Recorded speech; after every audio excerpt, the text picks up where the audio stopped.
आ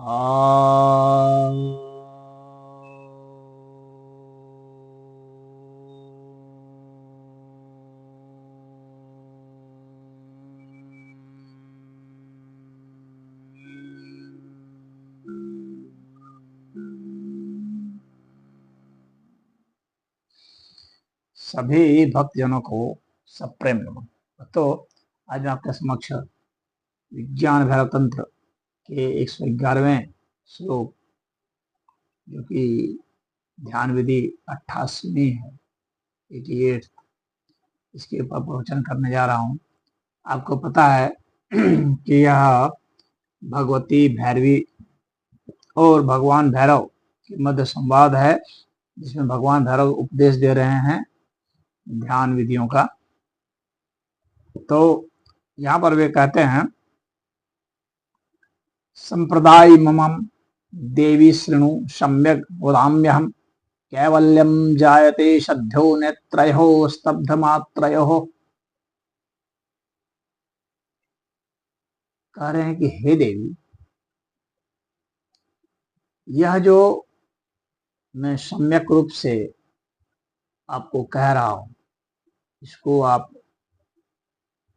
सुने।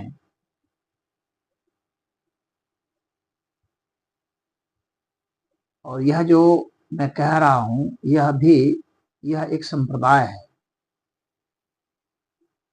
यानी यह एक पंथ है। कौन सा पंथ? ध्यान का पंथ, संप्रदाय है।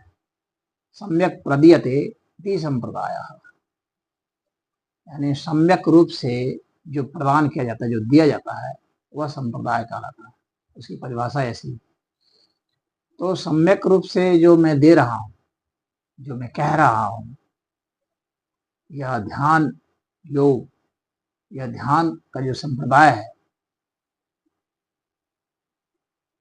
तो इसे देवी ध्यान से, क्या आपने सुना? हाँ, इसको सुन करके, ताकि इसे ध्यान से सुनने से, जो मैंने कहा, हे देवी, इसे ध्यान से सुनो, जो मैं सम्यक रूप से कह रहा हूं, जो मैं दे रहा हूं। तो यह जो ज्ञान मैं दे रहा हूं, जो ध्यान विधि बता रहा हूं, इसे सम्यक रूप से सुने। कैवल्यम जायते शद्धो नेत्रयो स्तब्ध मात्रयो। जो अपने नेत्र को विषयों से हटा लेता है, स्तब्ध मात्र कर देता है, यानी स्तब्ध हो जाता है, यानी ठहर जाता है, रुक जाता है, विषयों की ओर नहीं जाता है, स्तब्ध हो जाता है, जहां था वहीं ठहर जाता है, और विषयों से यह उलट जाता है, एकाग्रचित हो जाता है। और एकाग्रचित हो जाता है तो आत्म में एकाग्रचित हो जाता है। तो ऐसा हो जाने से क्या होता है? यह निश्चित रूप से ही कैवल्य की उपलब्धि कराता है, यानी केवल, यानी सिर्फ एक पद, यानी सिर्फ और सिर्फ वही है, यह कैवल्य है, उसके सिवाय और कोई नहीं, केवल वही है। केवल पर ब्रह्म परमेश्वर हैं, बस इसका जो बोध रह जाता है, उसी को कैवल्य कहा जाता है। यही कैवल्य है। तो कह रहे हैं कि वह कैवल्य की उपलब्धि होती है जब नेत्र जो है बाहर के विषयों में, दुनिया में नहीं जाते, संसार में नहीं भटकते हैं। और जो हमारे नेत्र हैं संसार में नहीं जा रहे हैं।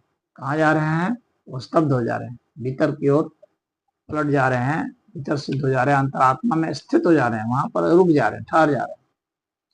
तो उसको ठहरा देना है, आत्म तत्व में ठहरा देना है।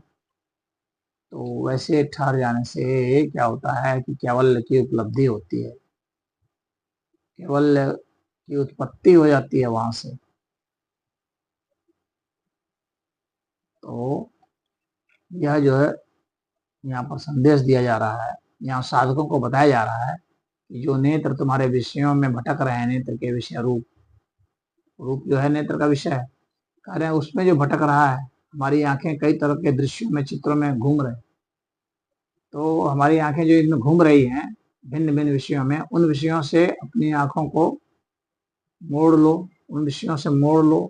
मोड़ लेने का मतलब यह नहीं कि बलात् मोड़ लो, मोड़ने का मतलब उसमें रुचि ही नहीं रखो, उसमें रुचि ही नहीं रह जाए तुम्हारी, तभी मुड़ेगी आंख।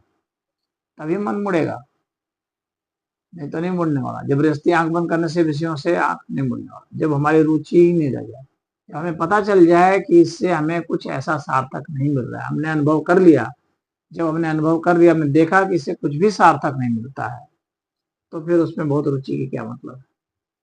फिर हमारी आंख जो है अपने आप बंद हो जाती है, अपने आप अंतर्मुखी हम हो जाते हैं, अपने आप जो है अरुचि हो जाने से संसार से वैराग्य हो जाता है। वास्तविक वैराग्य वही है जब हमारे संसार में रुचि ही ना रह जाए, और जब वैराग्य हो जाता है तभी जो है विषयों से, जो हमारी इंद्रियां हैं उनके जो विषय हैं उससे हम अलग हो जाते हैं, और फिर अपने आप ही भीतर की ओर प्रविष्टि हो जाती है, स्तब्ध हो जाते हैं, ठहर जाते हैं।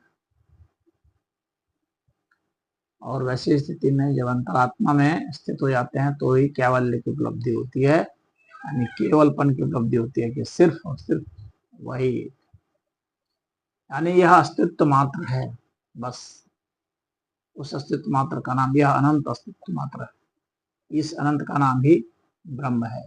सत्यम ज्ञानम अनंतम ब्रह्म, यह ब्रह्म अनंत है, यही ज्ञान सत्य है। तो इसी में हम स्थित हो जाते हैं और इसी को कैवल्य कहते हैं। तो इसमें इतना ही। हरि ओम।